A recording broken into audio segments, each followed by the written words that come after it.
This is Viva Fry. I'm Dr. Peter McCullough. This is Tom Luongo. This is Chuck Prodonick. This is Alex Kreiner. Hey, this is Brad Wall. This is JP Sears. Hi, this is Frank Peretti. This is Tammy Peterson. This is Danielle Smith. This is James Lindsay. Hey, this is Brett Kissel, and you're listening to the Shaun Newman Podcast. Welcome to the podcast, folks. Happy Tuesday. How's everybody doing today? Let's talk a little silver gold bull, shall we? Well, let's start here, okay? We'll start at the charts. Silver, or gold, that is. A year ago, it was 38.09, and as it sits here recording, it is at 59.1, all right? So gold, go take a look at it. She's fallen a little bit slightly, but year over year, I mean, it is a big old curve. It is a mountain peak since the chart on silver gold bull goes back to 1995. You can go take a look at that sucker. When it comes to precious metals, when it comes to silver and gold, look no further than Silver Gold Bull. They have a wide variety of best value silver for every budget and a whole lot more, I might add. Down in the show notes, you can text or email Grahame. You can ask him all the questions you may have around buying, selling, storing, or using your retirement accounts to invest in precious metals. Just head to silvergoldbull.ca.com. Once again, down in the show notes, all the information is there. Any purchases you make, just make sure to reference the Shaun Newman Podcast. Profit River. Well, we just got done on the weekend, the Customer Appreciation Day. Rod Giltaca was in town for that. I may have stopped in. I may have shown my face. I may have bought a firearm, and I got sucked into it. It was great. And I hope a few of you stopped in and checked out the new digs in Profit River. Man, they got a giant elephant head on the wall. You should go just take a look at that sucker. And yeah, it is a big thing, you know? One day maybe I'll get to run into an elephant. Maybe. I mean, obviously at the zoo, but it's a little different if you're out in the wild and see one.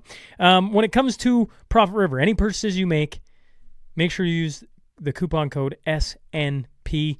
Whether you're online, you're calling in, you're stopping in store, that'll get you in for monthly draws. And then a shout out for Profit River. We did the shooting with Rod Giltaca, Chuck Prodonick. We had about 30-odd-ish people there from as far away as Calgary, Saskatoon, Edson. So a pretty cool little eclectic group descended here in Lloydminster. Got to shoot guns. It was a cool experience. And Profit River supplied all the ammo. I mean, we paid $20 to shoot as much as you wanted to, and you didn't have to worry about ammo or nothing. And they were great. Lloydminster Fish and Game Association supplied some of the firearms as well. It was all done, above board. It was professionally ran. It was just a great day. So a shout out to everybody who helped put that on, and Profit River for supplying the ammo. Of course, when you're looking for ammo or maybe firearms, optics, accessories, look no further than Profit River, ProfitRiver.com. They are the major retailer here in Canada, so no matter where you're at, they can get you situated. RecTech Power Products. For the past 20 years, they've been committed to excellence in the power sports industry. They got a little bit of everything. I talk about Profit River having a beautiful building, showroom. RecTech is another one. It's on the west side of Lloydminster, open Monday through Saturday, and they got a little bit of everything. They got Alberta-built aluminum trailers. They got Lund fishing boats. They got pontoon boats. They got it. It was trying to snow today. I saw that it turned to rain promptly, or wetness, or both. Regardless, Profit River, they got all your snow sports covered. The snowmobiles and all that good jazz. Side by sides. They just got a little bit of everything and top end stuff. So if you're looking for a little power sports fun, stop into RecTech Power Products today, or visit them at rectechpowerproducts.com. Planetcom.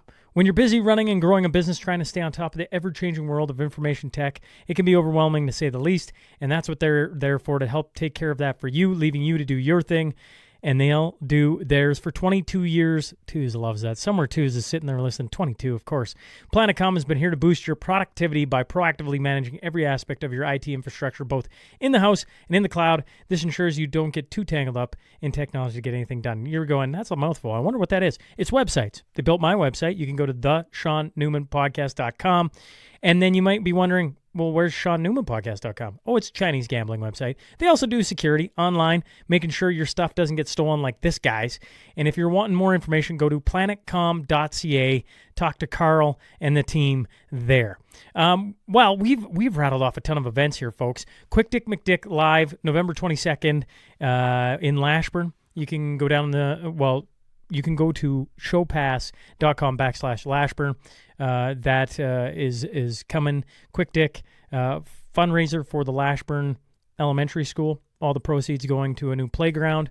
We have the SMP Christmas party December 20th. I believe, I don't want to jinx this, I think I'm sold out.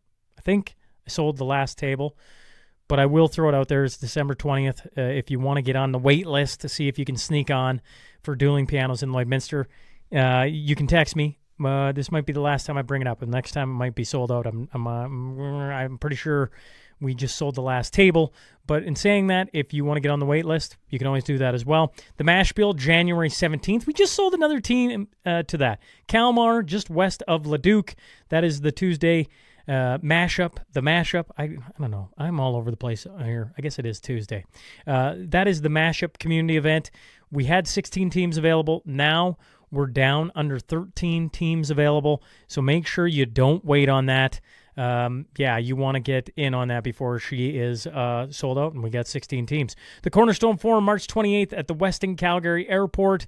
Tickets are available, folks. Down in the show notes, we got Vince Lanchi, Tom Luongo, Alex Craner, Matt Arrett, Chad Prather, Tom Bodrovics, Twos, and we're working on more. Believe me, we're going to have that guest list popping off here real fast.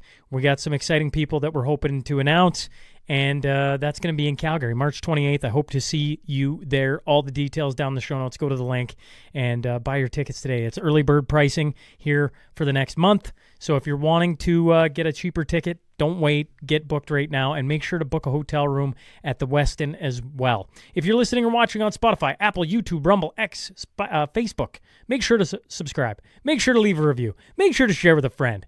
Make sure to rate us. All right, let's get on to that tale of the tape.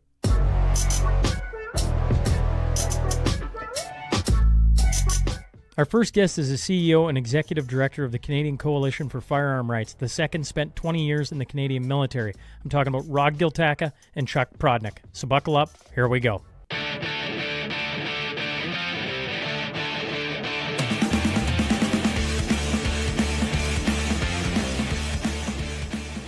Well, welcome to the Shaun Newman Podcast. Today I'm joined by Chuck Prodonick and Rod Giltaca. Boys, thanks for making the trip to Lloydminster.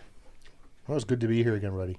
Yeah, thanks for having me, man. Now, this is pretty cool for me because both you guys were on stage at Cornerstone this year. And, so it was cool to meet Rod, you specifically in Calgary, because I'd never met. And I have so many people virtually on the show. And then to actually get to meet them and be around them. But Cornerstone, as you both probably know, my head was going two different directions, trying to keep up with everything. And so, today, you both being in Lloydminster, we got to go shoot some guns today, which was a cool experience that comes directly from you, Rod. Your story of shooting guns with a military guy. And, most people probably don't know this, but at the Cornerstone, we tried pulling that off on the Friday before to, try and get it so that some civilians, to use Chuck's term, could go and shoot guns with military guys and then have yourself there, because that's where the story stems from, at least for my eyes. And today, in all places in the middle of nowhere, east of, shout out to the Lloydminster District Fish and Game Association, I think I got that right, for putting that on, and Prophet River for supplying the ammo, and they just made it, I don't know, it was pretty cool. There's, 30 people there? Yeah. Maybe a few more than that. And I don't know your guys' thoughts, but it's just cool when I get podcast guests in person, in studio, but then to have a little bit of a community building event where we get to shoot some guns and have a little bit of fun. I don't know. That's my own thoughts. So I just appreciate you guys making your way all the way to Lloydminster to do that. Yeah, absolutely. Well, and you put this whole thing together. Even my connection to do the Customer Appreciation Day over at Prophet River, you made that happen. So, I can't take any credit. Well, I tell you what, you Rod's probably getting to know me. Don't give me any ideas, because after our last podcast, you're like, well, if you knew this person, I'm like, well, I do. And I'm texting him as I'm on the, I'm like, all right, could we pull this off? If he comes, yes, or absolutely. Like, do you know anybody who's got an indoor range? Yes, we do. Okay. And so this entire thing came together in 3 weeks? Mm-hmm. So that was pretty cool. Okay. Chuck already knows the drill. When you're in studio, What do we have here? It's a maple leaf silver coin. 1 ounce silver coin. That's So awesome. Silver Gold Bull, partner of the show, one of the title sponsors of the Cornerstone event. Any guest that comes in studio gets a 1 ounce silver coin. And when we first started that, it was like, I remember having the premiere in here, and it was like, I remember $39, and we were just saying, Yeah. it's like $67-ish. Mm-hmm. So I don't know if you're a big silver guy or a gold guy, and you don't need to tell the world because everybody's pretty secretive about their precious metals and if they have any. But regardless, it's a tip of the cap, if you would, to anyone willing to make the drive out to Lloydminster and come and sit in studio. So appreciate you once again both doing this, because it's super cool for me. And I'm you do your own show, Rod. How much better is it having people in studio than everything virtual? Yeah, it's awesome. And so thank you for that. And yes, I do have gold and silver. And in fact, I think the first time that I bought silver, I paid $24. I was around the same somewhere a while back now. Yeah. Yeah, and the gold's even worse. I don't have a lot of gold because, we're talking big money. But just recently, I guess we didn't get together to talk about gold and silver, but it's just interesting. After I showed up at the Cornerstone Forum, like I had a little bit of silver because it just kind of the prepper-ish kind of idea. And I bought a long time ago. I never thought about it since. But then we actually did a tour at Silver Gold Bull, right? Mm-hmm. And I was like, maybe I should buy some. So anyway, I got a fair amount of it because I was in a position, right, to do that, much less, a lot different than when my kids were young. And right after I made a few purchases, it shot through the roof. Mm-hmm. And so I'm like, okay, well, that was good. I made 50% in 4 months. So that was all right. Now I don't want to buy anymore. It's too expensive.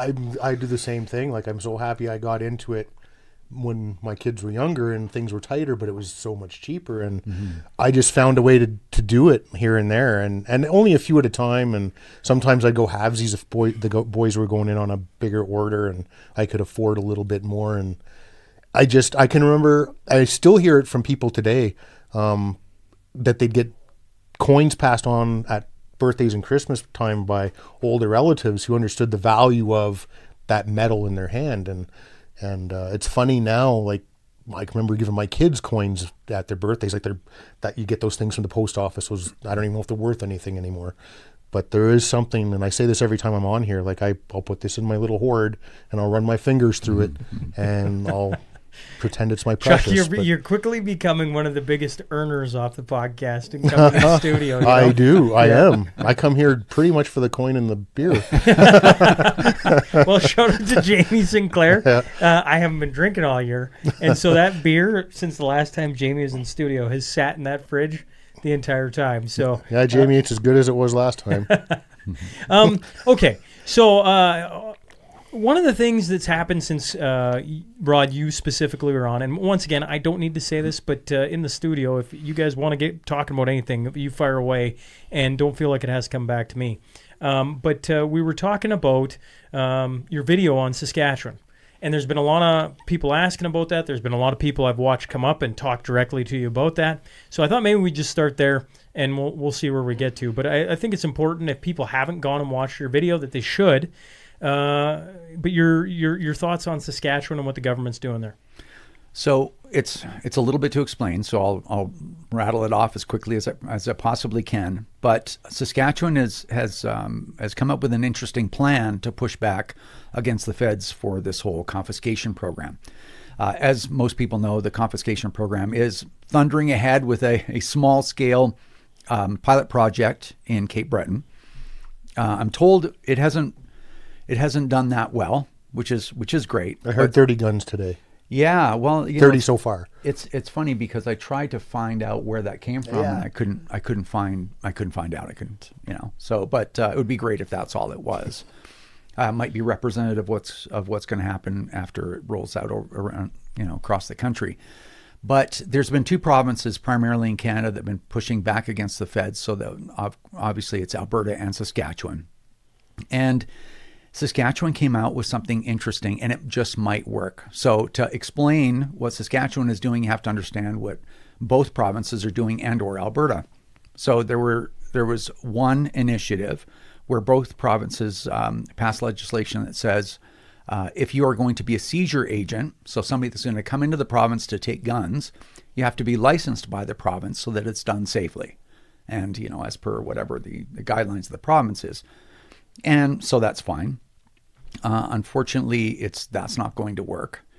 And then Alberta took it a step further and said, maybe what we'll do is come out with an Alberta firearms license, because the provinces have jurisdiction over property rights and the feds have jurisdiction over criminal justice. So I guess all that groundwork being laid, the seizure agent thing and the license thing works as long as possession of these newly prohibited firearms is still legal. So right now there's an amnesty, right, protecting everyone from criminal charges. So that stuff works. The minute that the feds end the amnesty, you're in unauthorized possession of prohibited firearm, which is, in the eyes of the law, a machine gun. And what that does is it goes all the way around the property rights issue, and it obligates all local police everywhere in the country to arrest everyone that they know have one of these firearms. That's an active criminal offense. So Alberta's been trying to figure out a way around that. Saskatchewan's trying to figure out a way around it. It's been difficult because there's a lot of moving parts here. It's not an easy problem to solve. So Saskatchewan came up with this new thing where it's within, this is my understanding, so we still don't know 100%, but it looks really good. It is within the authority of the provinces that if something is made prohibited or illegal or outlawed, that individuals of whatever that property is have to get paid full and fair compensation. And it's not even just taking the property, it's diminishing the value of property. So that's actually a little bit of a nuance in there that's important too. So let's say the example that was given to me was, if you have all these farmers using gopher poison and the government says no more, that gopher poison is banned, it is, if there's legislation supporting it, the government has to pay for that gopher poison, the full price of it. So Saskatchewan is coming with legislation to make that a requirement. And what that's going to do is going to force the government into basically 3 or 4 decisions. Because right now the government intends to rip everybody off. They're saying, we have a capped program. Everybody tell us what you have. And you'll spin the wheel later and we'll see who's going to get paid. And they intend to pay very few people. Mm-hmm. So now, and the reason is like a multi-billion-dollar program right now, when Canadians can least afford it, is not popular. I know I've been going on a little while, but this is important. This is a podcast. You're not going on long. Okay. Keep explaining. Well, I do mainstream media interviews, and if I say more than 3 sentences, they jump right. Yeah, this is as far from mainstream as you're going to get. I'm learning a bunch. Keep going. Yeah, of course. So anyway, if even with just 2 provinces, Saskatchewan and Alberta, passing legislation like this, and if it does hold up, and it's my understanding that it will hold up, just those 2 provinces, if the federal government rolls out this confiscation program, they will be obligated to pay for every single firearm that they buy back or whatever, confiscate. They'll have to pay compensation for it.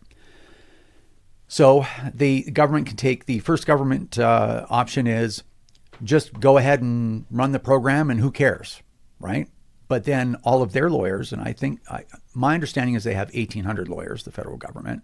I don't know where I got that number, but I think that's what it is. They or a group of them will say, be very careful. Because if you just say, who cares, and just roll this program out, you may experience 20 to 50,000 individual lawsuits, the majority of them being in small claims court, and you will pay for these guns, the easy way or the hard way. And you cannot send us to every corner of Alberta and Saskatchewan to represent these cases, and you'll lose on top of it. And apparently there's plenty of case precedent that says that this could work. Or the government says, fine, we'll just pay for them. Well, this would probably roll out across the country, and it wouldn't be a $742 million program like they said. It will be a $5+ billion program, and that could cost the Liberals an election. And of course, that's all borrowed money too, by the way. Mm-hmm. Or they could try the grandfathering route. Well, the grandfathering route still diminishes the value of all of this property. Thus, they would still have to compensate you, because if you can't pass it down to anybody and you can't sell it, there's nobody to buy it because they can't resell it. You've diminished the value of the property again. Or, which is what I think is going to happen, they're just going to kick the can down the road, which means they'll say, if I know politics at some level, they'll say, oh, well, we tried our pilot. We've identified some problems. We're working on those, and we'll be coming out very soon with a program. We're going to be rolling it out across the country like they've been doing for 5.5 years, right? They got that guy Gary on it, man. I'm sure he's a whiz. Once he's he a real figures whiz. out what a firearm is. Gary Abracadabra, whatever his name is. He's all over it. Abracadabra. I like that better than his actual name. I can't say his name. Ananda Sangri. Ananda Sangri, yeah. Oh, Jesus. See, I'm getting better with the names. The first time I read it, it was close to I can't even count that high. Yeah. Anyways, so hopefully they do that. So I guess the upshot of everything I just said is this may be a viable option to get them to kick the can down the road to enable us to get to another election, so that we could take yet another swing at it, swing number 5, and hopefully we get it right this time and get a government in that's going to say, you know what, the open secret in Canada that none of this has anything to do with criminal violence involving firearms, we're not going to play that game anymore. Here's everybody gets their stuff back. We're going to hammer the criminals, and everything will be fine. That's my story. What do you think, Chuck? I think that's a lot of information I didn't know till Rod just explained it about these the way Saskatchewan has approached it, and hopefully I know Alberta's. Premier Smith has openly said a few things about how she's going to protect it, and I don't know if she's already stated something similar to this or if this is a new Saskatchewan thing, but this is good news. It gives me some hope. But we were talking earlier about the grandfathering stuff and how I had older relatives, uncles who they were grandfathered into having certain licenses waived, and we're talking 30, 40 years ago now, like prohib stuff and dealership stuff and antique stuff that was you couldn't even fathom having today, but they couldn't do anything with it. So some of it might have got destroyed, some of it might have passed on anyway. I don't know. But this is what this grandfathering thing is still it's a short-term fix. At least it's some sort of fix if that's the way it goes. I hope that we just get back to where they hammer criminals, because I think even the police chiefs and the one fella in Cape Breton, isn't he the brother-in-law of one of the ministers, and that's basically why they decided to trial it there, and nobody was basically coordinated with in that whole province at a law enforcement level to say we're doing it here first tomorrow kind of deal. It actually gets better than that, because we were told that one of the other there's that family connection there. Mm-hmm. It's a very small place. It's an island, and it's only half the island, but apparently economically it's they're struggling there on Cape Breton, and so maybe it was the Liberals thinking, we're going to get better uptake because guys are going to be like, yeah, I could really use $1,500 or whatever it is that they have that they could have turned in. So that was the best case scenario for them, right? Well, and I think the fact that the Liberals haven't come out with, we got 3,000 weapons or name a number that they could have flouted as being like, look how successful we are. The number I heard, and it was on Twitter somewhere, I don't even know where, was like they got 30 firearms out of the whole thing. And I'd like to meet the schmucks that decided that was a thing to do. Like, really, I'm a little more an advocate of what I consider rights to own a weapon, even though in Canada it's not considered a right. I understand that. I get that. But I've been to places where those rights and those were taken away, were smothered, and you don't want that either. Like, you only especially you watch the news now, and the cop response time in some rural areas, they didn't show up to the next morning when that it was in the news recently when dude was like, we've got home invaders. Okay, we'll be there at 8 a.m. This is like 10 at night. Are you kidding me? That's your response time. So should I just negotiate? Just give them all my shit? I left my car keys at the front door like I was told by, Doug Ford's cops. Like, that isn't me. It's not most Albertans and Saskatchewan people. It's not how I've ever been. I'm not doing that. Well, and if I think it was on the mashup where we watched Australia have the machete ban, and then they set up machete drop boxes, and they've had a real spree of machete crime and violence. And if I'm learning anything about any government, is it always starts off with, we're just going to take this weapon. That's the culprit. And then it'll be another, and then another, and another. And when they get rid of all the guns, Australia, then it'll be sharp knives, and on and on and on and on. And they just won't stop. It'll just go till eventually you'll have a spork and nothing else in your kitchen. Right, and they'll find a way to make the spork a dangerous. It's got to be this, the crappy wood ones that fall.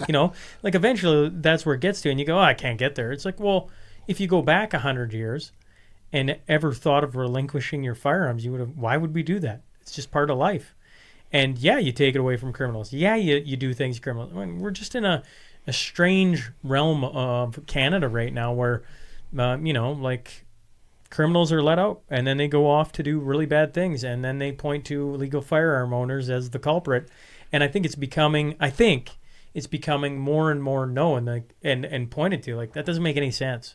Why would you attack legal firearm owners for violent crime and all the criminal underworld that wouldn't be legally firearm? Well, if they came for owners. Any of the three of us as legal gun owners, if they came for the three of us at some point to take our legally owned and stored and used weaponry, we would face harsher charges and sentences than the criminals you see in Toronto, literally getting picked up for an attempted murder or a murder with an illegal firearm and then being released on bail that very day, only to do it again and again and again. And this isn't a one-y or a one-zovey. This is a multiple. Well, I know on the mashup we've been following this since the Coots boys got 6.5.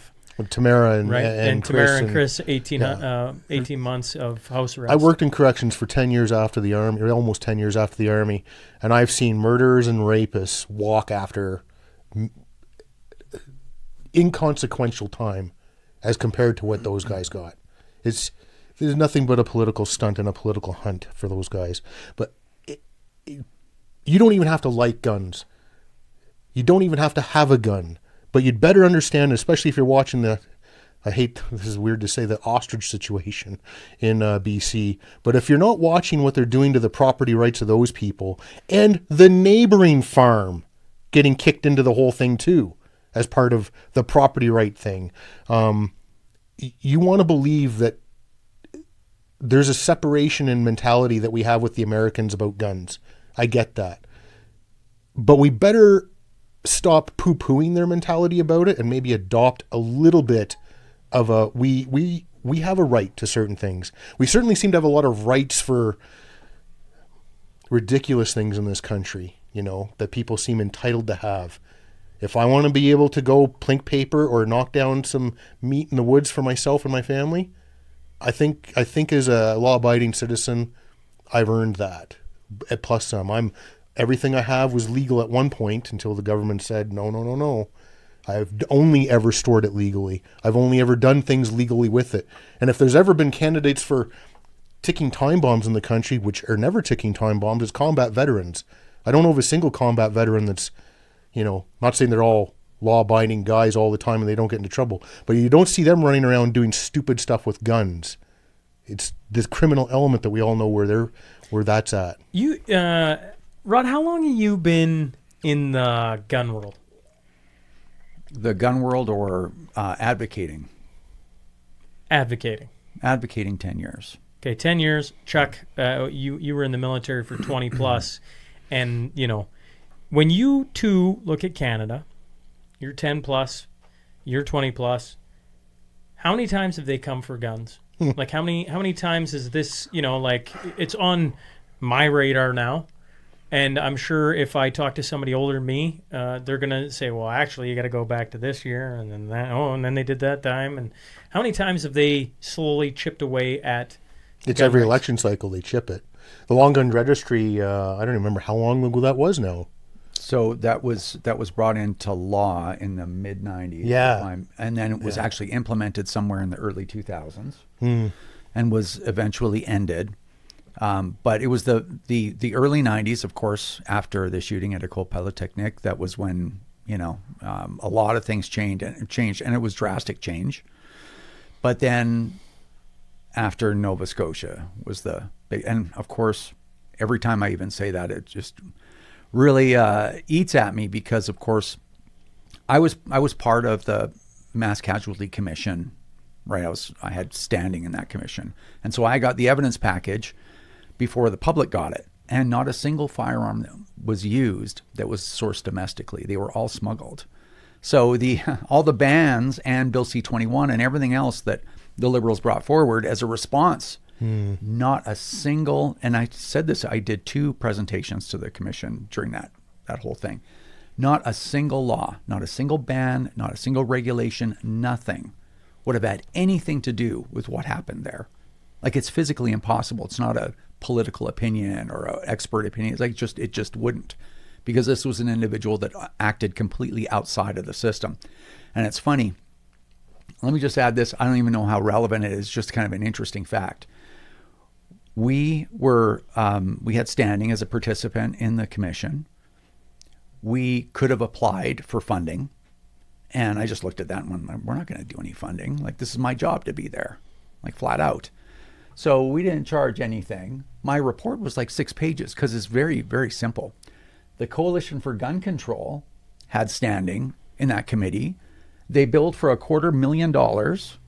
Had a legal, had a lawyer there, paid by the taxpayer to come up with some ridiculous 100-some-odd page report. And all it just said was do everything that the Liberals say for Bill C-21, which has nothing to do with anything that would have had any bearing on the event. It was just to support the government at the time, the Trudeau government. $250,000, something like that, or 200,000. But yeah, just kind of an interesting thing. This is what goes on with gun politics in Canada. It's you'd laugh if you weren't too busy crying. And Chuck isn't running around here going, we all need machine guns. No, we don't. You need, what I think we need is the stuff that we've had the privilege and what I think is the right to own for this last, 20, 30, this last generation's worth of weapons. Most of these battle rifles that the Liberals like to call battle rifles have never been used in any mass casualty event, or legally it wasn't some legal owner doing it in the first place. We have some, you know better than anyone, some of the most stringent guidelines to getting your licensing. Anybody that's gotten a license knows we're all on the list once. If you have an RPAL, you're pinged every day. You're put through the system every day. And I have no problem with that. Keep it above board. But taking all this stuff away historically does not lead to a good path. And I've had the experience of seeing it firsthand. And I don't care about the gun buyback thing. They're not buying, but they didn't sell me the gun in the first place. They're not buying back something that they sold me. No, I spent a lifetime accruing. Some of these things are things, and I'm sure everybody listening who's got older relatives who've passed on things, some of this mementos. This is a family heirloom on some level, or some of this stuff. I'm not giving that up. I'm not giving nothing up. Not ever.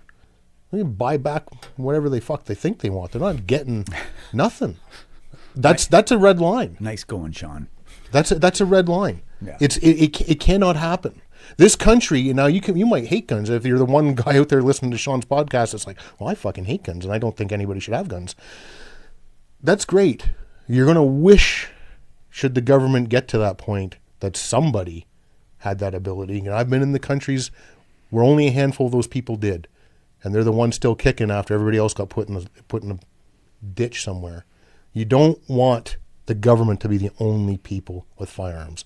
And I'm not. The other people out there on the other side of that guy are out there, let's have a coup and a revolution. No. That's not what Chuck's saying either. This is property I bought legally. I use legally. I'm going to continue to do that legally. Stop coming for my shit and go after criminals. And interestingly enough, again, back to Nova Scotia, the only people to survive an interaction with the perpetrator of all the interactions he had in that 24 hours were the gun owners. The guy who had a shotgun at the ready, yelling at the door when the perpetrator walked around back of their house, yelling at the door, I have a gun, you come in here and I'm going to kill you. And I'm paraphrasing. And those are the two people that survived an interaction with, and I brought that up as well. But it's, it's not about the truth. No. We need castle law as well. We need to go a step further. If the West could get its shit together and go its own way, we could have carry laws, we could have castle laws, we could be able to actually do something instead of waiting. And that's one example of the cops taking 10 hours to show up. It's not the only one, and 10 hours is extreme by any measure. The further you live out in the countryside, the more use. But even in town, even in an urban setting, it ain't quick. You know? Yeah. But there's this perceived notion that you're safe because you have people around. Yeah, you have people around you. And even if they're showing up in 7, 8, 9, 10 minutes, they're showing up after the event. Yeah. A lot of that stuff's 90 seconds. Yeah. They're in, they're out, you're done. Talking about Nova Scotia, I didn't know, having like the briefing before the public and understanding all the facts, and then seeing how distorted they become. The only word I can think of, Rod, is that must make you awfully cynical when you see how the government portrays something to what it actually is. And I mean, I feel like I'm speaking to the choir, but that's got to leave a guy awfully cynical. Yeah, I have extensive experience in that. It's funny. I look at my own X, Twitter, right? Look at my own X feed. And I think I've said this before. Anybody that's followed our stuff has probably heard me say this before, so it might sound a little bit tired. But when we first started the CCFR 10 years ago, like I'm responsible for that organization, right? So we were super careful because back then cancel culture actually was serious, right? Mm-hmm. You'd get canceled and your credibility's gone. So we were extremely careful and very disciplined in our messaging and all the rest of that stuff. And I would chastise anyone that represented the CCFR poorly, let their emotions get the best of them. And now I look at my X feed and I'm like, man, today's Rod would have fired the old Rod for sure, right? I would have fired me in a second because it's just I'm done with it. And oddly enough, kind of, I guess one of the, some silver lining, I think most people are done with it. Now nobody cares what you get called. It's like, you know what? You've worn it out. No, they've called us everything. Yeah, you've made all of those things meaningless now. When those things, those names or labels or whatever used to actually mean something, now they are meaningless. They're just, all they mean is I disagree with you. Yeah. And now I look at my own feed and I'm like, it's negative, right? And I can see it. I can feel it. So I'm like, okay, maybe you shouldn't say anything negative today, just in general. But just, I see it in myself because nothing is real. I've been the recipient of fully coordinated nationwide mainstream media smear campaigns. And I'm like, at the end of the day, I'm like, I'm nobody, right? I'm like, I'm not really anybody of consequence. But I see the effort. It's like you stick your head up and you're going to get hammered down. And it's all the people that are supposed to blow the whistle when the government is misbehaving or corruption or, and they're the ones that are all doing it with the government. And I've lived it. Like, it's real. So this is why you have this plummeting trust in institutions. It's their own fault, and it's for good reason. I would say you are a person of consequence. That's why they attack you, because of what you stand for and how well I one of the cool things for me this weekend, right? And what I love about meeting people firsthand is you get to see how people interact and specifically with you, being at Prophet River and listening to the conversations and even today's shooting. I'm probably going to butcher this, but what I found very interesting is people came up and just said, "You're so balanced, you're so well spoken, you don't go off the deep end, and all these you're just very good at it. You've done a very good job of championing our rights, essentially." Now I'm paraphrasing a whole bunch of different people, but it was over and over and over again. And to me, that is why they wait for their opportunity to attack you, because you are a person of consequence and because you are balanced and because you can't write Rod off. You're like, no, he may make some good points. Well, let's wait for him to make a misstep and then let's attack him. Now, to me, that's exactly why they attack you, is to try and smear you so nobody else will go listen. The problem with the smears now is people probably like myself. I see the smear and I'm like, what the heck did this person do? I better talk to him, because you don't get smeared unless you have something to say. And to me, I don't know, folks, how many people have we had on the show now that have had a nationwide smear campaign, and you bring them on and they talk some sense, and you're like, I see it. You're a person of consequence, and they found something that you'd said and they didn't like it, and they come after you. You know, the other thing I was just thinking is, me and you've had this chat multiple times. I think Chuck would agree, and that is lists, right? We're all petrified of being on a list. Well, if you're a pal, you're on the list, and you're already talking about. They're pinging you all the time. They're pinging you all the time. I'm on. You're on list. You're on list. I'm on list. If you're listening, you're probably on a fucking list of some sort, just alphabetically or whatever. Well, and the government with all these new bills is trying to get even more of the list, right? If you're listening to X, you got to give out if you're how are they terming that? If you're I'm going to butcher this. Is it a media? And you got an email list. They're trying to get you to hand that over. They want to see who's listening and who's a part of. And so I keep saying to people, I'm going to say it again. And I heard one of the guys say after he listened to us talk last time, he went and bought his CCFR membership. Right? Is we got to get on the right list. That's part of the. We're already on all the other lists. So what is it? $40 and $5 million in insurance in liability insurance. Yeah, it's not a lot, and not. I don't do a lot of high pressure sales, because I think you should just look at our organization and go, okay, what have you done? You can just go to the website, click why join, scroll down to the bottom. That's the most recent stuff, and just go, okay, are these guys worth supporting? And so I like that to speak for itself. But it's always, I think, with any political cause or anything, it's always a small group of people doing everything, and the large group of people doing very little. And I just think we're so much more powerful when you have a large group of people doing just a little bit. Nobody gets fatigued. Nobody's out too much. It's activism takes some work and a little bit of commitment. But if a lot of people are doing it, many hands make quick work. Well, right? I think we have something close to 2.5 million legal gun owners in the country, somewhere in that number. Yeah. Mm-hmm. So if we could, if you're listening, this is Chuck's hard sell. Get a membership. Yeah, well, me and Chuck are here for the pressure sell. Get the membership, because if there was, say we got 1.5 of that 2.4 million, I don't think there's a bigger lobbying group in the country at that point. And probably our government looks down at the NRA in the States and goes, well, geez, that is a powerful lobbying organization. I'm not saying we need to be the NRA by any stretch. America's its own beast. I'm just saying as a comparative, we need those numbers so that Rod then has clout to be, if he's going to get shit smeared by he at least should have the clout to be able to go, okay, go ahead, You also have the clout to walk in any politician. I just firmly believe, the more I watch politicians, they operate off of voting bases. Mm-hmm. And if you get to speak for a large voting base, I look at the APP. What is, forgive me, Mitch and others, I can't remember the number. Is it 270,000? Is it 250,000? It doesn't matter. I mean, it does matter, but, it's a lot. And what do they get to do? They get time to explain their case because they have a ton of people that are following what they're doing. They speak for a ton of upset Albertans. Mm-hmm.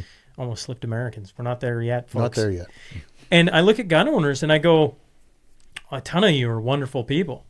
And you just haven't spent the $40 on a membership so that you can give Rod the bigger voice to go, listen, we got 1 million people. We got 200,000. We got 800,000 people. They're upset. They want this gone.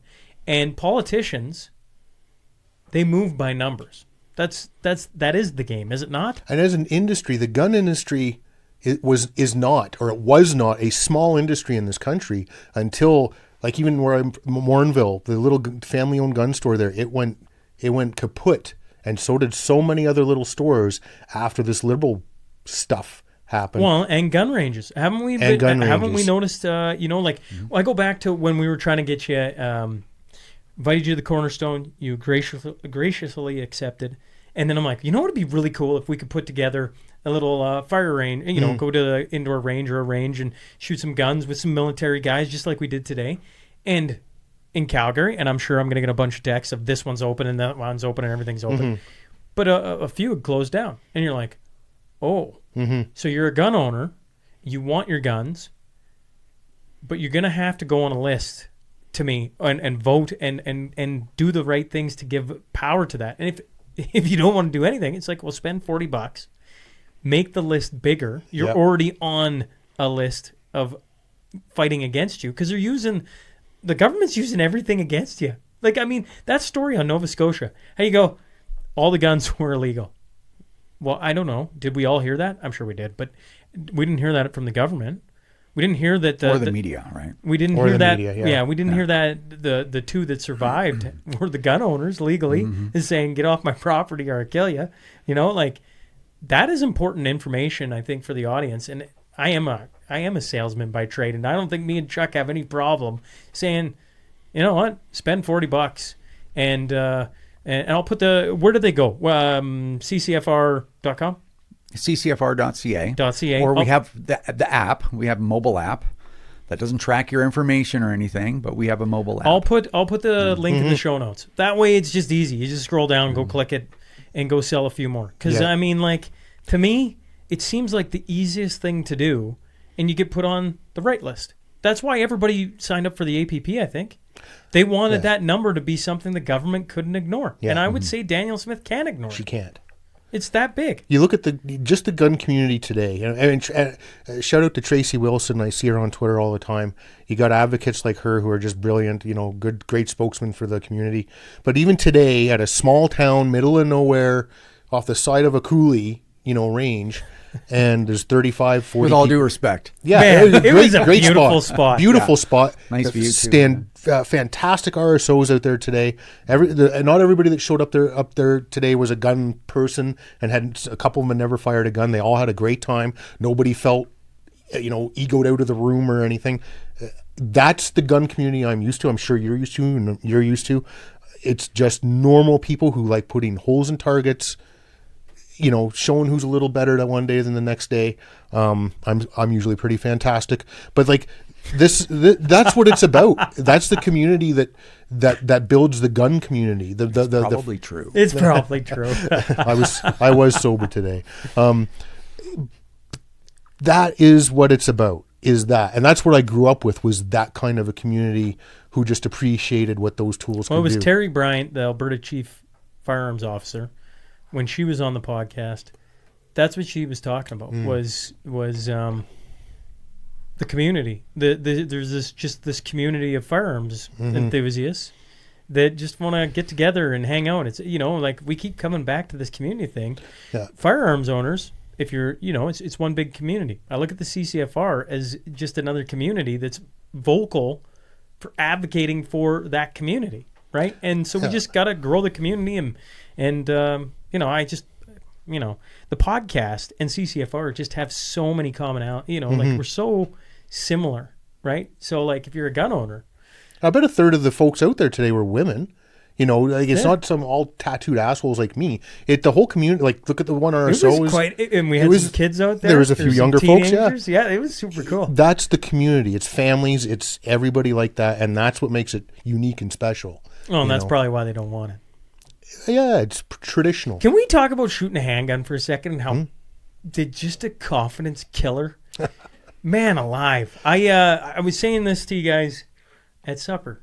Like all my life I never shot a handgun. I don't know why. I guess we always had rifles, shotguns, 22s. You know, I started on a pellet gun and on and on and on. And so, you know, I just assumed a handgun was going to be not John Wick. I didn't think I was going to be John Wick, but I didn't think I was going to be the guy who picks it up and can't hit a target. I was way better today, but the first time I did it, man alive, that is a unique skill. Am I wrong on that? It's not easy. Shooting a handgun's difficult, right? Because the barrel's so short. So it doesn't take a lot of variance. 2 millimeters in your hand equals, you know, 2 feet, you know, 25 meters away. Yeah. So it's very challenging. That's one of the reasons why it's so much fun, because you don't have to go drive a target out to 400 meters maybe not for you, but for me to drive it out 30, 40 meters to shoot something with a rifle accurately. But yeah, you don't have to go 700 meters to have a challenge. You go do 40 it at 12 meters. feet. Yeah, you can do it. You saw how close those targets, whether they had a 20, 40, 60, whatever feet. 20 feet, you're looking at that going, and then you look through your sight aperture, you're like, holy shit, that's way out there, when it's a handgun. Because that barrel just moves a little bit, and if you're shaking a little bit or you're moving. It's your breathing's not right. All of it. There's so much, all that influences long gun shooting too, but it's so much more amplified with handgun, and I can shoot decently, but I'm not, that takes so much more time and effort than I've put into handguns in my whole life too. And give me a rifle and I'm not going to have any issues comparing to someone, but handgun that's a beast. And there's a few folks out there today. I watched the one fella, now he supported himself on the bench, but that dude was driving tacks. I don't know his name, younger fella. That dude was good. He was patient and good. He had it all. He had done this before, a lot. And you can see that, he's put, where somebody's put a couple hundred rounds down range, he's put a few thousand rounds down range. And there was a young guy there putting it today? He was on, I think, the last relay on the left-hand side, younger fella, and he was leaning on the bench, for support, which is good. But he was tack driving. He was, this here, and he was putting some rounds in that same spot. That's a skill. That dude's got some skill, and it's probably not natural on some level, but he's put the effort in too, and you can see it. And there's some other good shooters there too. There were some, the two younger fellows I went out there with, they had some experience with handguns, and they were just fine with what they were doing. Everybody was good, and everybody had a good time. There was no ego running around the room. I know a lot of people when they're new to guns, they're like, well, I'd like to, but, it's like it's like going into the gym. Going to the gym time. Well, 100%. It's an intimidating thing. It can be if you're not used to it, right? And I've brought out a lot of first-time shooters. I'm sure you have too, and they become the biggest addict to it as soon as they realize it's not biting them. Yeah, as long as they respect the tool is going to work for them. And I think that a few of the first-timers out there today had that experience. I'm pretty sure. Once again, I've never done anything like we did today, so that is completely out of my realm. I didn't know. I just a connector. I'm like, well, I know Chuck and I know Rod, and you speak so highly of your first time shooting with a military guy. It's like, well, we could do that. We had guys. We had shout out to Liz and Neil who drove from Calgary. Mm-hmm. Yeah. Oh wow. Steve and Blake and the two boys drove from Saskatoon. Kevin was in from Edson. Mm-hmm. You think about that. There's some driving there, yeah. Yeah, there was some driving, and they all seemed extremely happy about it. It was an interesting atmosphere. And in the gully, you walked out of that place, I'm like, this is like in the right circumstances, like a $10 million view. Oh, dude, yeah. I can't speak highly. I've lived here all my life. I've never been there before. Beautiful little range, great people. I've been to ranges where the RSOs are a little difficult, and these ones, they had detail oriented, yeah. And I get it. I RSO'd in the Army. Anybody that did Army ranges, if you got ranked up, you RSO'd, and I can get that it can be stressful. I get it. But these folks were safety conscious, but also let people enjoy the moment as well. And nothing was unsafe, nothing was untoward. They just didn't overstep. Where they'd obviously had the experiences, a lot of experience doing some RSO work, and it wasn't a small crowd in there. There was 8 guys on the line, 8 people on the line, plus another 20, 30 people in the background in the other room, and they handled it like champs. I thought it was very well run. Everybody had a great time. Talking to everybody there, it was a lot of fun. So everybody I met today again, great seeing everybody. And I'd seen, meeting Rod for the second time too. It's a great privilege for me too, because like we were talking about earlier at supper and that, I used to, a lot of us Army guys watched you on Civil Advantage, doing gun reviews and stuff, like I think kind of where you got kick-started, and we're all like, that fucking guy actually knows what he's talking about, and there's a lot of, you shot with an Army guy before, and there can be some duds out there, let me tell you. But I'm glad you had that experience, and maybe that prompted you to get into it, because you've done more for our side of things than anybody has. And, I don't know how you're not more cynical or beat up, or I'm sure you have your days, but keep doing what you're doing, because you're carrying us along with you. I was gonna say I don't take compliments very well. Well, but I'll call you a shithead later. Okay, that's okay. You can I'll equal it out. Now it's fine. I'll equal it out. There's a reason why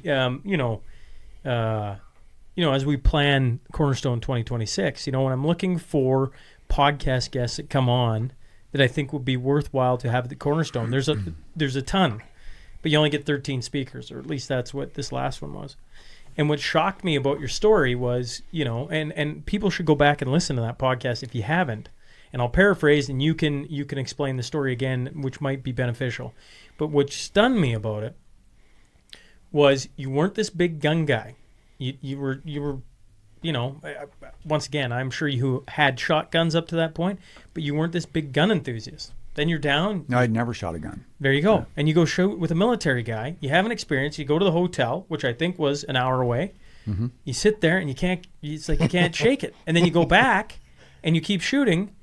And then you go on to create the CCFR. And I'm like, wow, that's a profound story. I can't quite fully understand, because I come from a background of living on the farm, and you were probably laughing at me today as I was telling, at 5, Grandma giving me the shotgun and trying to blow away a squirrel, and I'm sure he died of laughter at this little boy trying to hit, could barely hold the gun up. And so I just come from a different world, and I hear that story, and I don't hear stories like that on the podcast near enough, where you're like, something profoundly changed in a very healthy way, in my opinion, from somebody who'd never shot a gun to now lobbying for legal firearms. I'm like, that's an incredible story. Mm-hmm. Yeah, well, I think it is too, because it's almost when you think of it in reverse, it's almost like a tale of fate. Mm-hmm. Right? Yeah, like that's why I think it was just, and again, as part of the story, if anyone can ever find that episode, because I mean it's around now. You're searching for something. Oh, I thought you were going to distribute more silver. He's just looking at his phone. If you get him drunk, he'll forget that he gave you one. Just say, hey, I didn't give me one. Exactly. But he doesn't drink anymore. Oh, yeah. Yeah. But one of the interesting parts of that whole story was that my liaison, my business liaison with the U.S. military at the time, had no idea that happened till like literally 2.5 years ago when I reconnected with him. He reconnected with me, just saying, "Hey, I haven't seen you," and whatever. Like we didn't have a long-standing relationship, but we had worked together, and then I'm like, well, I've been thinking about you, Lieutenant Major Paul Mangum of the U.S. Marine Corps, and I said, I've been thinking about you. I thought about you several times, but I never reached out. Let me know when you have a minute to talk. Did you hear the story? No. Oh. Well, I don't want to recount it all now. No, you should. Yeah. Absolutely. So before you recount it, if people want to go back and listen to the podcast, remember I was saying it was close to the Cornerstone Forum this year? It was December 2nd. That's when I had you on, episode 754. So if people go back or want to go back and listen to our first time we ever met virtually, you talk about this story, and I get off and I'm like, Rod, you should come talk. I put you in the realm of Chris Sims. The first time I ever had Chris Sims on, before she was done, I already had thought she was coming to speak at my next event, and that was back in 2023, if memory serves me correct. Carry on. Anyways, that was not a year ago. No, I feel like that was like 2.5 years ago. No, we haven't known it. Like I had seen your stuff online. He has that effect. But on people. I had Tracy Wilson on before you. And we, I can't remember who put us in contact. Shaun Alexander, maybe? Yes, that's exactly who it was. I think it was Shaun. Yep. He said you should have Rod on. I would love to have him on. I've never had him on before. Then you came on, and I was blown away with the story. And then I invited you to the Cornerstone. Let him tell the Marine story. Yeah. Sorry. Chuck's waiting on pins and needles. All right. Well, the condensed version is... No, you can't do condensed version. Just tell the story. I worked in business development before the CCFR. So I would work with Canadian manufacturers and build distribution channels for them in the United States. So I did that for quite a while. And it was nothing exciting. It was building controls, like HVAC, lighting, air conditioning, that kind of stuff, right? So I was working with the U.S. Marine Corps, the Air Force, some National Guard, because it's different in every state, and someone else too, the Navy. And so when you work with the military, at least in the United States, your liaison to the military, usually retired military, right? That's how they, help them, whatever. And so I was paired up with Lieutenant Major Paul Mangum, who was Marine Corps Major. And we went to a couple of different bases to sell stuff, right? Went to Vandenberg Air Force Base, which is part of the space wing for the Air Force. That was the other branch of the service I was trying to think of. So that was kind of cool. And we went to Camp Pendleton Marine Corps Base, which is in Oceanside, California, about 60 miles north of San Diego. I'm getting to know Paul fairly well. It's, in business, right? You're building a relationship.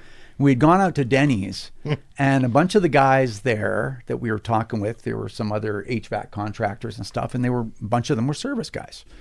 And so it ended up to be some talk about firearms, and they're like, "You guys have no firearms up there, do you?" And I'm like, "I wouldn't know that. I've never shot a gun, never really even seen a real gun before, other than, on the hip of a police officer or whatever." And they're like, "Oh, and they start hitting me up with all these American, guns don't kill people, people kill people, guns equal freedom stuff." And I'm like, yeah, I know you guys, right? It's on all your guns, right? Because I was typical. I grew up in the city. I just never had any exposure to that. So anyway, we go do our thing at Pendleton, and he takes me to the trap range or skeet. I don't know which one, the ones where they go across. Well, this can be considered skeet, the complex skeet range, yeah. Yeah, well, the old Marines are there. And so they make all those facilities available to all the veterans. So retired guys can just roll in onto the base and use this awesome range. And there's like just powder, right? Like I'm like, oh, this must be easy. So he's like, let's shoot. Fairly intelligent. I should be able to nail this. So anyway, I got to shoot a shotgun, and I don't know, and probably hit 5% of whatever I was aimed at. And then I was like, my shoulder. A tear rolls down, but I swept it away quickly enough. And so I was like, yeah, it's all right. And then I said to Paul, what I'd really like to do is shoot a handgun. And he says, well, it just so happens that there's a range right outside the gates of Pendleton, 5 minutes from the gates, and you can rent a handgun for $5. I'm like, God bless America. Let's go down there, right? So this was, and the place is still there. I checked. It's called Iron Sights. And so, wait a second. I think something they did with me might have been illegal, so I have to be careful. So I'm just kidding. Allegedly. So anyway, we go down there, and the place is full of guns, and I'm getting stressed because I'm like, this is a lot of guns around, right? And I just didn't know how to deal with all that. Like I just had never seen AR-15s and handguns and all this stuff. And the girl at the counter, about the size of my wife, about 5 feet, she was packing a pistol. And I said to Paul, is that loaded? And he's like, yeah, it's no good. It won't do anything if it's not loaded, right? And I was like, that just doesn't seem safe to me. So we get a couple of Glock Model 17s. Well, he had a Glock 22 because it was 40 cal because he had one of those at home, but a 17 for me. Got ammo, and she just throws the pistols in this little carry-all thing, and I'm like, what is going on? We go in there. He gives me a little safety course, and I start shooting this thing, and 9mm is a fairly high pressure round, so pistols jump around a little bit, right? And just sweating, like I was under a lot of stress because it was stressful, and it took 60 rounds because I remember I was sort of counting, and then I settled right down, and then we shot maybe 300. And it was just really, really interesting. And wheels were turning, and I didn't know why. Anyway, I say goodbye to my client. I drive in the rental car 60 miles down to San Diego where my hotel room was. No music on, no nothing. 80 miles an hour, just staring at the road.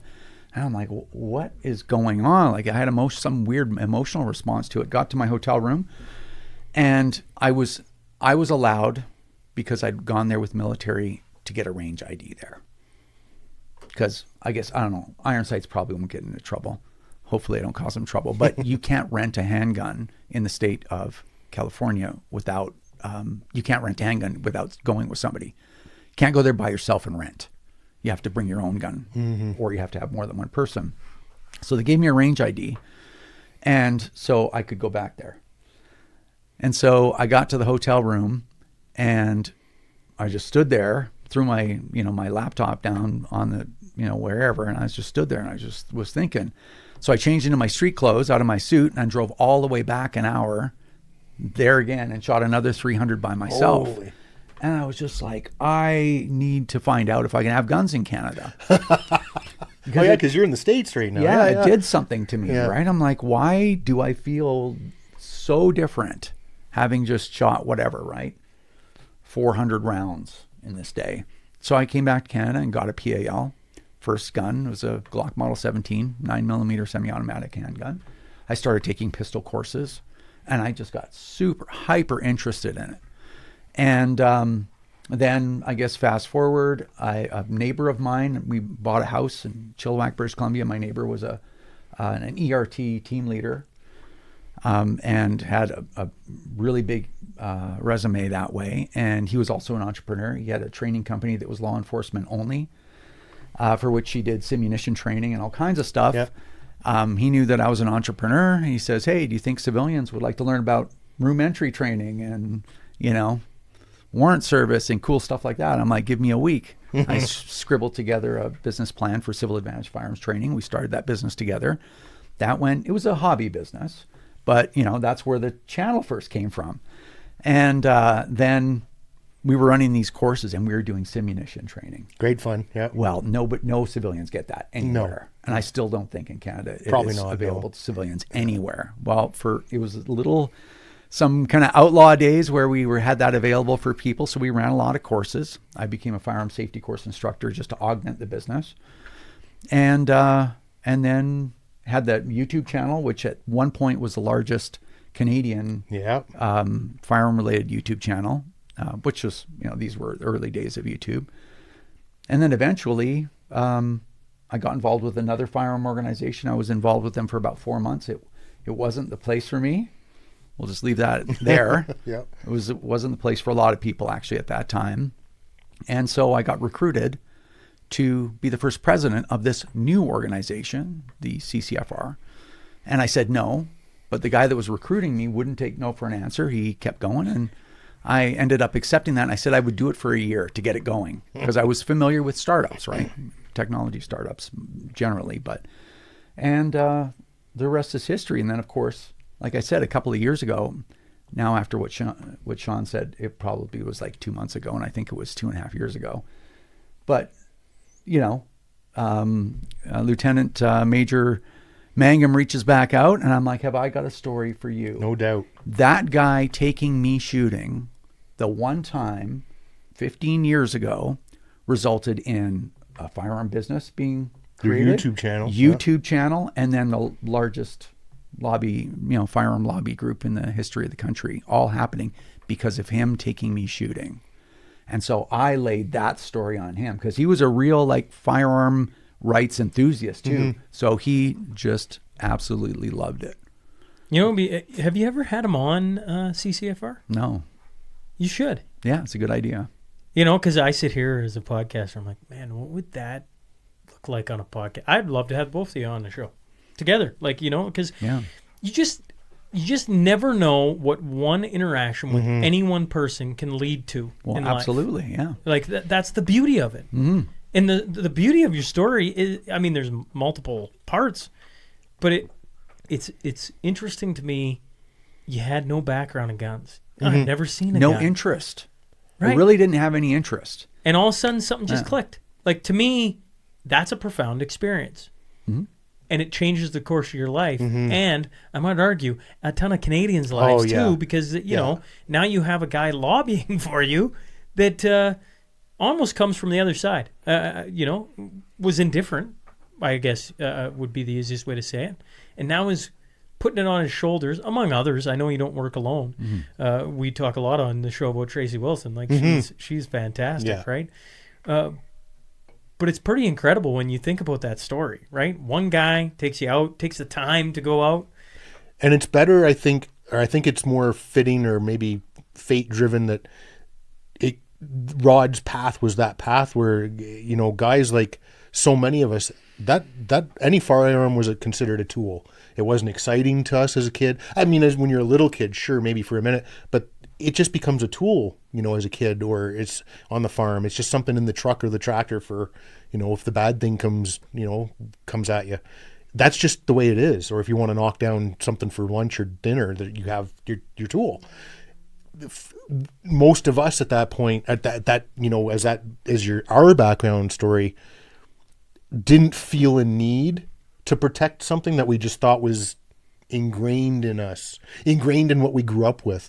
And then you had your experience, and probably better that it came from Americans, to be honest, where they're like, America, guns America, and the freedom America, all that BS that they do. And I'm calling it BS, but I rally to it as well, because it's why they have what they have, at this point. They're not wrong. They're not wrong. Yeah. And I'm not saying we got to go full NRA and hoorah, but we probably got to get a little louder and give Rod the list support required to protect I'm going to call them rights again.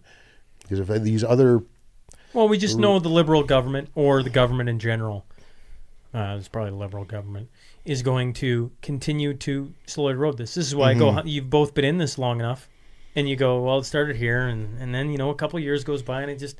and then Nova Scotia happens, and you go, it wasn't legal, legal firearms owner, wasn't legal guns, right? It doesn't matter. And it didn't matter. It didn't matter. No. And so you go, it will happen again, and they will point to legal firearms owners as the culprits. Who's the next province they're going to roll this out on? It's going to be another maritime province, in my opinion. They're not going to pick Alberta or Saskatchewan because they won't get 30 guns. They won't get 3 guns. They'll get fuck off, But they're going to do it again with some tweaks and some massaging and say, well, let's see how this works. And Gary's probably going, what is a gun? But I'm going to now attempt to take more of your guns away. What's a PAL? When you did that interview and said you didn't even know what an RPAL was, or a PAL or an RPAL. And you're the dude who's on a list for 10 years with the RCMP about Tamil Tiger stuff. That whole... how is this guy as a sitting MP is beyond me. He's on a few lists himself. He is. But those don't matter. But me, you, and a couple other farmers. Canada's a South Park episode. We do show up on there quite often, but we deserve to. We're a South Park episode. Yeah, we deserve to. The best meme I've seen in the last little bit, 2 of them. One was Doug Ford being Bubbles. Oh, that was a good one. Man alive. Yeah. Whoever did that, hats off. I can't unsee it now. Yeah, that's right. It's just great. And the next one was Carney being in the dugout of the Toronto Blue Jays. And he and everybody started pointing to Mr. Burns in the episode where he's got all the heavy hitters and Homer on that team, and he's sitting there giving the speech. I'm like, somebody's going to come out with a great meme. A great meme. I'm going to be here for it. When it's Mr. Burns and Bubbles having like a... AI is going to build it for somebody, right? Those two are going to come out. Because, it's just... We're a South Park episode. Yeah. Just full stop. Yeah, well, that's true. We're not a real country. Not anymore. Not right now. No, it's pretty bad. And when people like Chuck say this isn't about this or it isn't about that, or other people go, we're not the problem. Like, I'm so far past that, having been like when we started. Yeah, that was the argument. Yeah, but it's now where we are is I've completely accepted that the government is hopelessly corrupt. And that there's no lie or no statement too ridiculous for them to put out there. Like it's like a parody now. You know what I mean? Yeah. So it's just like it's so far beyond anything you can even believe, and they're doing that for the benefit of the handful of Canadians that are so broken that they would still believe what the Liberal government says. For the 7 people who still watch CBC, they got to pump something to them. Did you see enough to win an election? Enough to win an election, But thank you, Ontario. Yeah, it's so far past any like actual argument or I have to be skilled to argue. You know what I mean? It's just now just like they just talk about some crazy idea and they're just like, yep, CBC says it so. The government has the same story. People believe it because they're so exhausted and so broken, and that's the argument today. It's not about facts anymore. No, it's a new era. Did you see? the new president of CBC, can't think of her name, talking about they've been grilling her on CBC Gem. Yeah, I did see some of that. Right? Yeah. How many subscribers do you got at CBC Gem? Same amount of firearms that they 5.5 million 30. 5,300,000 is what she said have opened an account. So then the guy asked, well, how many of them are paid? Well, we're keeping that confidential for competitive reasons. competitive reasons. Thank Yeah. you. And I agree with twos. I'm like, what is that number going to be? You know, you've ran a YouTube show, very successful YouTube channel. Mm-hmm. You know, you go like 5 million. Heck, if I was getting 5 million episode watches on this show, I'd be over the moon, right? It definitely ain't that number. But when I watch CBC Gem, I don't know of a single person that watches it, a single person that's downloading it. So the 5,300,000, sorry. I'm like, how many of those are government workers that opened up accounts so that they could have 5 million as the number? And then it's like, and how many actually have ever paid for that? I'd be very, very The paying curious. part is the operative one. Oh, I'll bet you it's probably 5,000 people. It's 40 million people here. Yeah, it's probably 5,000, 4,000 people, maybe. Like there are some pretty crazy people out there. I remember back in the early YouTube days when you had your first show around, you were pulling huge numbers, and like the only other content close to yours was like Hickok 45. We were talking about, you know. Well, I was dwarfed by. Well, he's a America icon. How many people did you have watching your videos back in the day, Rod? Well, for now, I'll have to make an excuse, justification. You know, these were the early days, but sure. I still have like 40 some odd thousand subscribers today, and it's been 2 new videos in the last 8 or 9 years. But yeah, I mean, I would do a review and I'd get somewhere between like around, I don't know, 10,000 to 20,000. Mm-hmm. I do have one just shy, like a handful of views shy of 1 million. I'll pump it. I'll get on there tonight. You know, okay, yeah. Is the SKS a viable fighting rifle or something like that, mm-hmm. right? It was a good debate. Yeah, well, yeah. No, but I look at those videos now, and they're so long-winded because back then people still had an attention span, right? Yes. Like I could not have a channel with those videos now. You cannot do a 10, 12-minute video on a gun review. Like people just, only a handful of people will really watch them.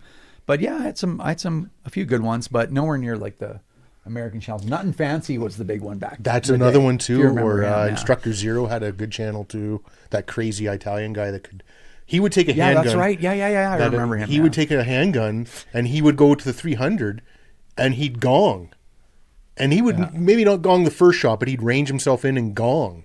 And then he would continue to gong. Instructor Zero. He's just a savage shooter.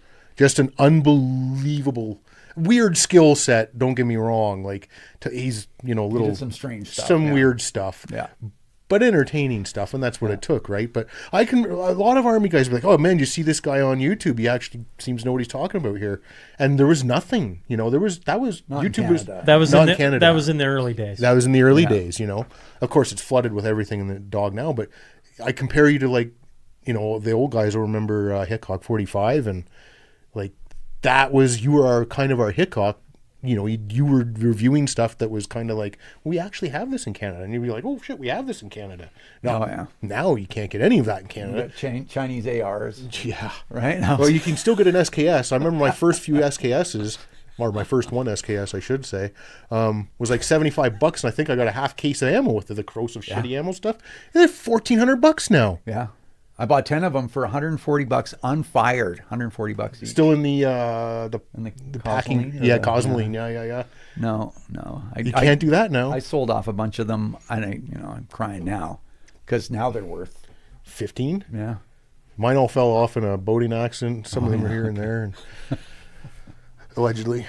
Yeah, allegedly. Gentlemen, I know you got to travel, and I could sit here and keep you here all night, but I do appreciate you both coming to Lloydminster. I do appreciate, I think I speak for Prophet River. I'm sure Clay said it, you know, being at the Customer Appreciation Day. That, you know, for one of the cool things or surreal things on this side of the camera, you know, is when I get to bring my world together. You know, like Chuck's been on the podcast a ton, and then now you've been on the podcast, I consider a ton, right? and then you've both been on the stage, and then I get to bring that together, you know.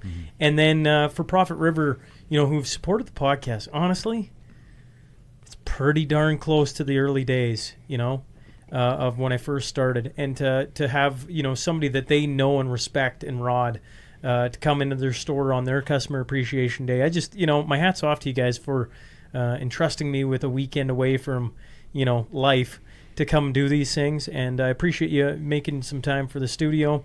I would hold you here for 3 hours, but I know you guys got to drive tonight yet still, and so just thanks for coming in and doing this. Keep doing what you're both doing, and you know, if there's anything we can do to help, we'll certainly try. Either way, thanks for doing this, guys. Appreciate it, Shaun. Thanks for